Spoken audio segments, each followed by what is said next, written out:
السلام علیکم ورحمت الله وبرکاته. محترم دغه په چرخي کې اعتصاب ده، حالات ډیر ضعیف شوي دي، بیخي سخت دي. د خواران ګوره ټوله سیخونه ایستلي دي. نو دغه اعتصاب په دې باره کې ده چې یو خو باید موږ ته خپل حق راکړي، او بل د کورونا وایرس مرض ده دغه مابس ته را رسېدلی ده. یو څو کسان یې وظلم دي په بېلابېلو بلاکو کې، او دغه خوارانو بس خپل حق غواړي چې موږ ته د خپل حق ورسوي. په ټوله نړۍ باندې موږ دا غږ کوو چې موږ څوک غږ واوري.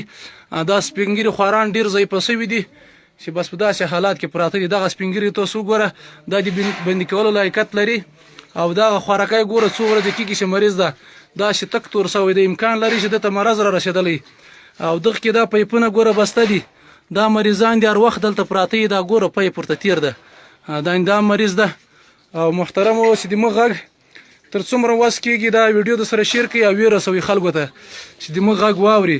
او مرض په چرخي مابس را داخل شوی ده، په زرګونه بندیان به ژوند له لاسه ورکړي. دا دومره لوی لوی سیخونه خلک له مستي نه له خولې نه باسي. دا خلک مجبوره دي خپل حق غواړي، او تر څو پورې چې د موږ ته حق نه راکړل شوی، او موږ به دغسې دوام ورکوو اعتصاب ته. دا ځوانان ګوره تنکي ځوانان دي، او سیخونه یې له خولو ایستلي دي.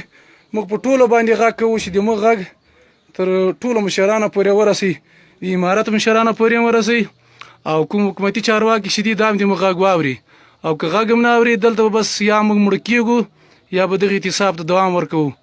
نو دا سپینګیري خواران ګوره په ډېر ضعیف حالات کې دي. داسې نور ډېر دي په دې بلاک کې، خو دروازې اوس بندې دي چې زه تللی وای تاسو ته مې ټول ښوولي وای. دا صرف د یو وطاق ملګري دي چې داسې حالات دي. سپینګیري خواران د غټ عمر دا ګوره مریضان دي، دا پراته دي.